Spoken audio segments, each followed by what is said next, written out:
All right, so in this video, we're gonna talk about how to do taxes with dropshipping, okay?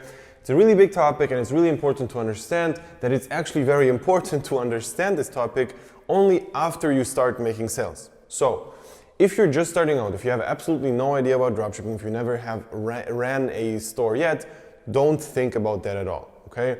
There's people who figured it out already, so it's possible to do it properly. And you shouldn't worry about, all right, this is not gonna work out for me, and I have to know all the legal things before I even get started. If you haven't gotten started yet, then number one, this video is not for you, and number two, don't worry about all the tax stuff, okay? At some point after you start making sales, you should actually start worrying about it because it's actually pretty important to do it properly. So here we're going to talk about how to do it properly and what to focus on, all right? So the very first thing I have to mention is I am not a legal accountant, so I cannot officially advise you to do anything. So this video is going to be only based on my experience. Don't take this video as a legal foundation. You should get an accountant or a person who knows what they're doing, all right? So the number one thing for taxes is it's going to be pretty easy to do all the tax statements and to do everything properly. If you have collected all the receipts, if you have done everything properly, if you know how much profit you made, how much loss you made, how many fees you paid, how many refunds you had, all those little things will be important and they're gonna screw everything up for you if you don't do it on a consistent basis. Everything which goes into accounting is important to understand that you should not do it in the very end, and like with everything, you should constantly do it as a process, okay? And at some point after you start making decent money, you can have a person who's gonna calculate the things for you and it's gonna make things much easier for you, okay? So number one, do everything properly, understand how much expenses you had, how much profits you made, all of that is gonna be crucial to make it properly.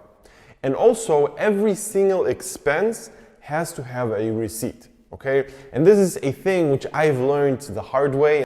In the beginning, I didn't collect any receipts, I didn't do anything. And what is really important to do, and what's also pretty easy to do, every time you pay something, it doesn't matter if it's Facebook, it doesn't matter if it's your supplier, it doesn't matter if it's a Shopify app or a Shopify subscription, just have a folder where everything is going to be in one place and you do understand where the receipts are, okay?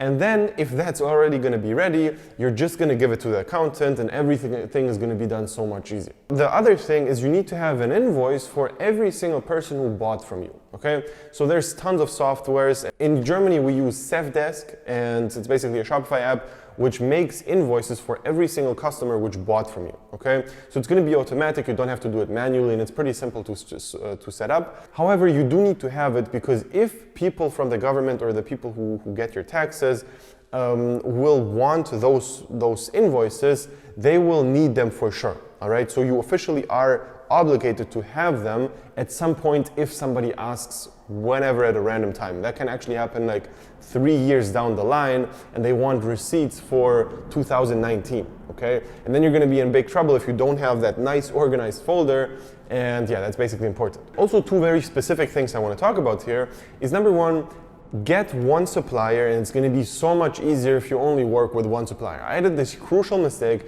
to keep working with AliExpress and with like a bunch of different suppliers for the first like 3 months of me doing well in dropshipping, okay?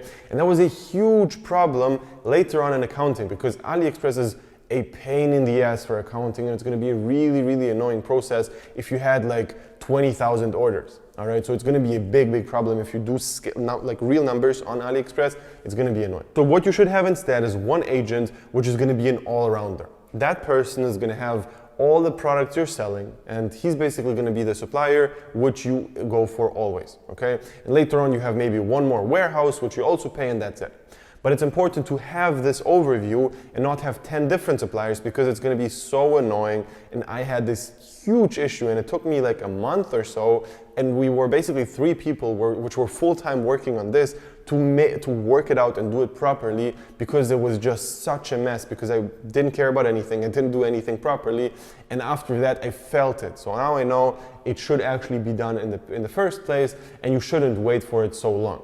However, keep in mind that accounting feels very productive, but in reality it's not productive at all from a money-making perspective, okay? So you're not gonna make more money through accounting, however, it's just gonna make your life easier in the long term. And also it's gonna help you not lose a lot of time at one point, because at that point you're not gonna be able to make any money if you don't have any time investments at all for anything else than this accounting thing, okay? So keep this in mind, that accounting is important, you should do it one by one. However, do it only in your free time after all the really important things are done, okay? So all the money-making activities should be always a priority, no matter what it is. And after that, after all of this is done, the next thing in your free time, you should actually focus on the accounting.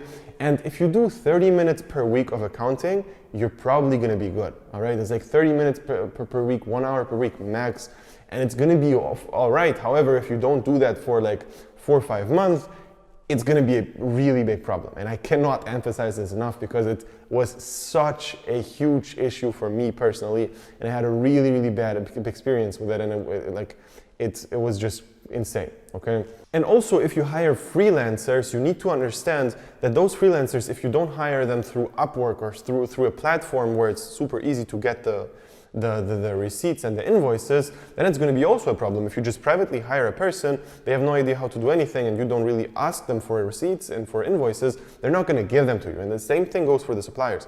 If you don't ask the supplier for a receipt and an invoice, they're not going to give it to you, okay? They're not going to actively go to you and send you everything. You need to go to them and ask them, hey, every time you send this, please give me this as well. And if they don't, you have to constantly remind them, put it in folder, etc. And the last thing I want to mention here is Facebook ads.